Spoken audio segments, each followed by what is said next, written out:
창세기 42장 1절, 8절 제목, 형들을 만나는 요셉 1-5절. 그때 야곱이 애굽에 곡식이 있음을 보고 아들들에게 이르되 너희는 어찌하여 서로 바라보고만 있느냐?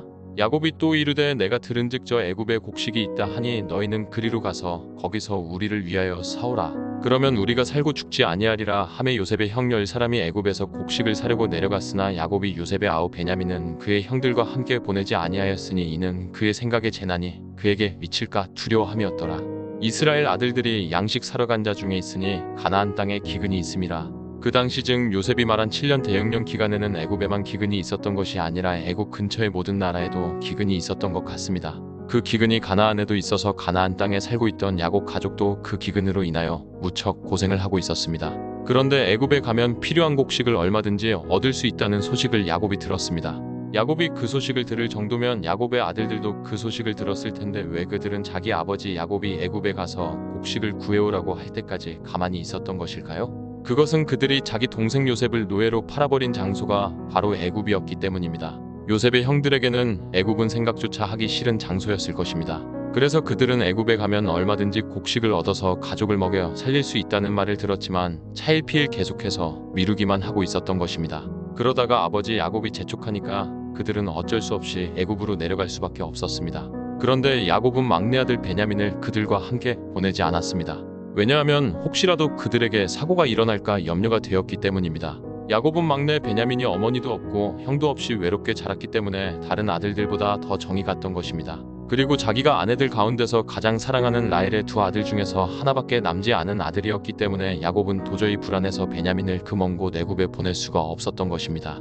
6-8절. 때에 요셉이 나라의 총리로서 그 땅 모든 백성에게 곡식을 팔더니 요셉의 형들이 와서 그 앞에서 땅에 엎드려 절하며 요셉이 보고 형들인 줄을 아나 모르는 체하고 엄한 소리로 그들에게 말하여 이르되 너희가 어디서 왔느냐? 그들이 이르되 곡물을 사려고 가나안에서 왔나이다. 요셉은 그의 형들을 알아보았으나 그들은 요셉을 알아보지 못하더라. 그때 요셉은 애굽의 총리로서 곡식을 사러 오는 사람들에게 직접 곡식을 팔고 있었습니다. 우리는 여기서도 요셉이 다른 사람들과 많이 다르다는 것을 알 수 있습니다. 다른 총리 같으면 곡식을 파는 현장에까지 내려오지 않고 자기 집무실에서 사람들로부터 보고만 받았을 것입니다.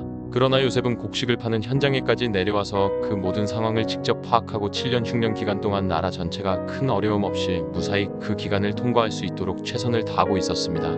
하나님께서는 우리도 이 요셉과 같은 충성된 일꾼이 되기를 원하시고 그런 우리를 요셉처럼 귀하게 사용해 주실 것입니다. 결국 자기가 맡은 일에 온 힘을 다 쏟아 부어서 충성하는 것은 자기를 위한 것임을 잊지 마시고 하나님께서 무슨 일을 맡기시든지 최선을 다해서 그 일을 감당하실 수 있기를 바랍니다. 그렇게 요셉이 사람들에게 곡식을 팔고 있는데 가나안 땅에 살고 있는 자기 형들의 모습이 눈에 들어왔습니다.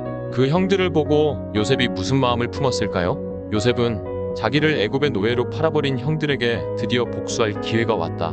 그러고 형들에게 복수를 하려고 다짐했을까요? 아닙니다. 만약 요셉이 그런 마음을 품고 있었다면 그는 애굽의 총리가 될 수 없습니다. 왜냐하면 하나님께서는 결코 그런 마음을 품고 있는 요셉을 사용하실 수가 없기 때문입니다.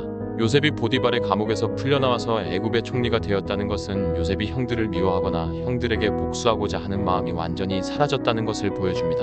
왜냐하면 하나님께서는 그런 사람을 붙드시고 사용하시기 때문입니다.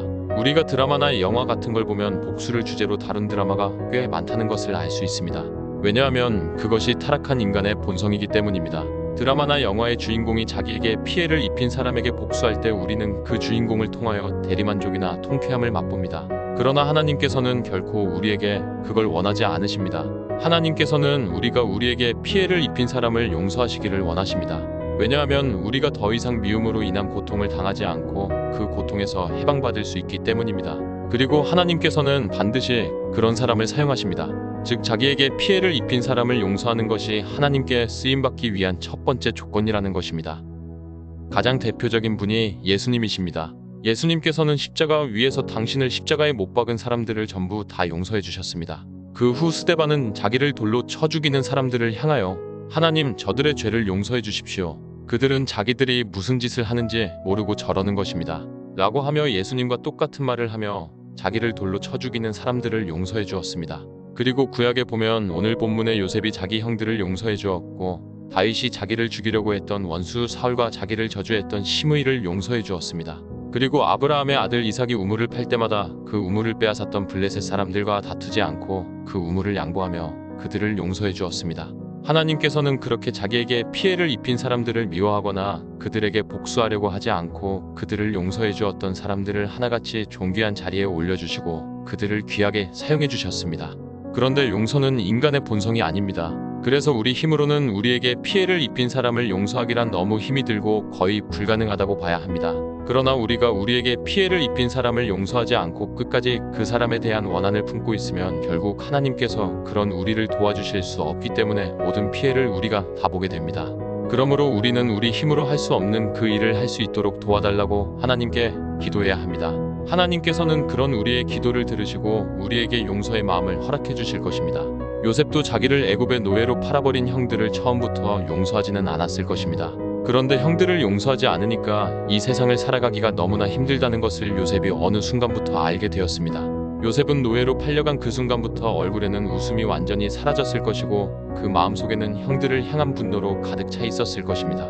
그 상태에서는 매일의 삶이 요셉에게는 지옥과 같을 수밖에 없습니다. 아마 요셉은 노예 생활이 힘이 들어서 그런 줄 알았을 것입니다.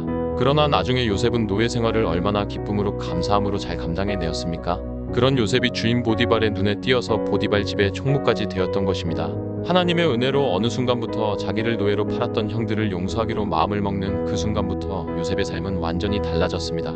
그때부터 밥을 먹어도 맛이 있고 노예 생활이 아무리 힘이 들어도 마음속에는 하나님께서 주시는 기쁨과 평안이 흘러넘쳤습니다. 요셉은 그 모든 것이 자기를 노예로 팔아버린 형들을 용서했기 때문이라는 것을 안 이후에는 다시는 형들을 미워하지 않았습니다. 그리고 요셉은 나중에 억울하게 자기에게 누명을 씌워서 감옥에 집어넣은 보디발의 아내에게도 아무런 원한도 품지 않았으며 복수할 마음도 품지 않았습니다.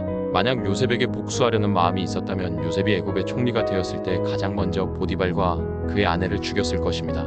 그러나 요셉은 그런 일은 생각조차도 하지 않았습니다.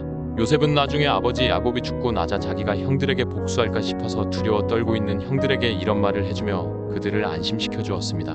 창세기 신시 20분-21 당신들은 나를 해하려 하였으나 하나님은 그것을 선으로 바꾸사 오늘과 같이 많은 백성의 생명을 구원하게 하시려 하셨나니 당신들은 두려워하지 마소서. 내가 당신들과 당신들의 자녀를 기르리이다 하고 그들을 간곡한 말로 위로하였더라. 이와 같이 형들을 완전히 용서해 주었던 요셉을 하나님께서는 형들을 포함한 모든 가족과 수많은 사람들을 살리는 구원자로 사용해 주셨습니다. 하나님께서 우리에게도 용서의 마음을 허락해 주셔서 우리에게 잘못을 범한 모든 사람들을 용서해 줌으로써 우리가 먼저 미움과 분노의 감옥에서 벗어나며 우리도 요셉처럼 수많은 사람들을 구원하는 구원의 도구로 쓰임받기를 주님의 이름으로 간절히 소원합니다.